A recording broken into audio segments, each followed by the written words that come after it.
Flamengo, né? Em algumas ocasiões, ele queria, inclusive, deixar o futebol chinês, mas não foi liberado. O Oscar, que era um objetivo da antiga diretoria do Flamengo. Então, hoje, a partir desse momento que o BAP agora é o novo presidente, ainda não se sabe se o Flamengo vai ou não ter interesse no jogador. O São Paulo sai na frente. Provavelmente, outros clubes também vão correr atrás do Oscar, que está sem contrato no momento. Acabou o contrato dele com o futebol chinês. O São Paulo tem chance, na sua opinião? Por que eu pergunto isso, Mauro? Porque está assinado, né, um tratado dentro do São Paulo que vai ter que reequilibrar o caixa. E é um jogador caríssimo. Boa tarde, Mauro César Pereira.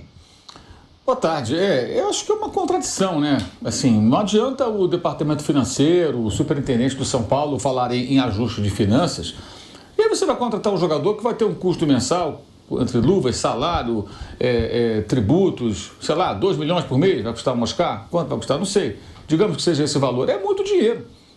Essas coisas são incompatíveis. Não tem como você querer arrumar a casa e você querer fazer investimentos pesados. É a realidade. O São Paulo tem que resolver. Ele quer ser Corinthians ou ele quer ser Palmeiras? Quer ser Corinthians? Contrata o Oscar, contrata o Sérgio Ramos, contrata vários jogadores caros que estão lá fora, brasileiros ou não, e se endivida mais. A dívida de São Paulo está batendo perto de 1 bilhão daqui a pouco, são 900 milhões. O déficit foi altíssimo agora nesse ano, né? Se você converter isso aí para euros, dá muito dinheiro. O do Corinthians, então, nem se fala. O César Grafietti escreveu um artigo no final de semana, inclusive, falando dos dois, Corinthians e São Paulo, e também do Santos de passagem. É uma situação financeira bem complicada. Mas aí, quando o departamento de futebol fala em contratar jogador caro, realmente, olha, não dá para entender o que o São Paulo quer. Aí o presidente Casares está de férias, né? Está viajando, tudo é que deveria aparecer e falar, afinal de contas, qual é a do São Paulo? Para o torcedor saber qual é. Vai contratar jogador caro, porque essa história do de graça, vou ter que sempre lembrar aqui o que eu falo do Vampeta, não tem de graça, gente. O jogador, quando ele está livre no mercado, o que ele faz? Ele, entre aspas, vende os seus direitos federativos para o clube. De que maneira? Eu quero um salário X e eu quero tanto como se fosse pagar pelo meu passe. Como o passe é meu, né? Você me paga, então, isso diluído no salário. E aí fica uma soma muito elevada. Se você multiplicar isso por 13, os 12 salários do 13º, fica pesado. Então o clube tem que definir o que ele quer. Quer se endividar, contratar, problema do São Paulo. De seus dirigentes e no futuro, sei lá de quem, talvez da torcida, né? Mas eu acho que são coisas incompatíveis. Sobre o Flamengo não tem nada de Oscar, né? Houve naquele momento, na verdade, o Oscar queria ficar um tempo no Brasil e aí os empresários do Oscar tentaram viabilizar e os chineses não liberaram. O Flamengo, na época, disse que se ele tivesse liberado, pudesse ficar um tempo, que uma temporada do Flamengo jogando, o Flamengo tinha interesse. O clube chinês não liberou e o negócio não avançou. E isso também era um pouco de reflexo até da relação muito próxima que os dirigentes que estão de saída tinham com o empresário que cuida da carreira do Oscar. Então, isso tudo criou ali uma situação que não foi adiante simplesmente porque o Flamengo nunca negociou com o clube chinês. Os empresários do Oscar tentaram obter a liberação do Oscar por empréstimo do clube chinês e aí prorrogaria talvez o contrato dele pelo período em que ele estivesse no Brasil, e o clube que eles procuraram e se interessou foi o Flamengo. Como ele não foi liberado pelos chineses, não aconteceu mais nada. Ele ficou por lá e veio aqui ao Brasil para acompanhar o nascimento de um filho, né, na época. A mulher dele estava grávida. E depois seguiu jogando normalmente até o final do seu contrato, que foi até prorrogado mais um mês, né? 1 mês ou 2, para terminar junto com a temporada lá na China, e agora ele está livre. Mas não tem nenhuma disputa pelos carros. São Paulo está com um caminho livre para contratar o jogador, pelo menos até o momento, né?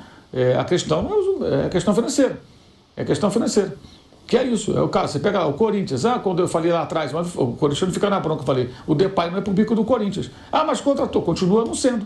O Corinthians é um clube que não tem condições de pagar 3 milhões de reais por mês para ter um atleta. É um excelente jogador. Isso aí ninguém nunca colocou em dúvida. As dúvidas eram com relação à parte física, por conta da temporada de lesões que ele teve antes de vir da Europa para cá, no Atlético de Madrid. Não tem se machucado, está jogando super bem. Alguém tinha dúvida que o Depay ia se destacar no futebol brasileiro? Óbvio que não. Mas o custo disso, para um clube todo atolado em dívidas, com uma dívida que vai se aproximando de 2,5 bi, já tem 2,4 bi, né, segundo o próprio clube. Essa é a questão. Quando fala que não é para o bi, conseguir ser hoje, não tem condição de ter. Mas se você quer ter, tudo bem. É como o cara que está todo endividado, vai lá e compra um carro caro. E como é que ele paga esse carro? Como é que ele faz? Não sei. Vai enrolando. Deve a prestação, não bota gasolina, não paga o seguro, não tem seguro, deve PVA, e vai vivendo, ele está no carro. Deve ter um monte que anda aqui pela cidade, de repente você vê o cara num carrão, né? E não sabe que condição o cara tem. Isso certamente tem aqui em São Paulo, em vários lugares, você vai encontrar. É o Corinthians. É mais ou menos isso. Agora, muitas pessoas falam, a conta nunca chega. Gente, isso não chega de uma hora para outra. Essa asfixia financeira, ela vai chegando aos poucos. Ela vai sufocando a agremiação pouco a pouco. Esse é o problema. Então o São Paulo tem que resolver o que ele quer ser da vida.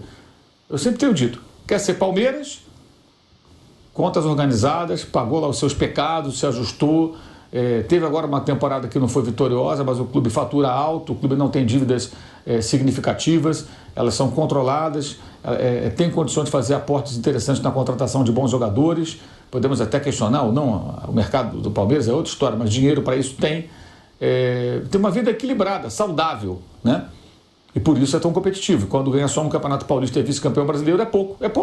Para o Palmeiras é pouco, porque ele chegou no patamar em que o nível de exigência é muito elevado, né? Ou quer ser o Corinthians, que fica nessa loucura toda e o máximo consegue uma vaga na fase preliminar da Libertadores. E não ganha nenhum título relevante desde 2017.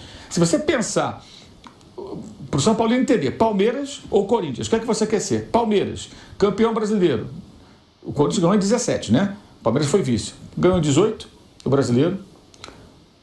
Ganhou em 22, ganhou em 23, ganhou em 20 a Copa do Brasil, ganhou em 20 e 21 a Libertadores, ganhou uma Recopa, né?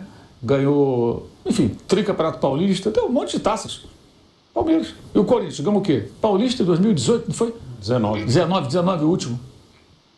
Um título paulista nesse tempo todo, em que o Palmeiras ganhou um tri, mais um título anterior, né? Porque são 4 do Palmeiras, se não estou enganado, no período, né? 4 ou 5? 4. O Palmeiras ganhou 22, 23, 24. Perdeu 21 para o São Paulo. O Abel 10. Então,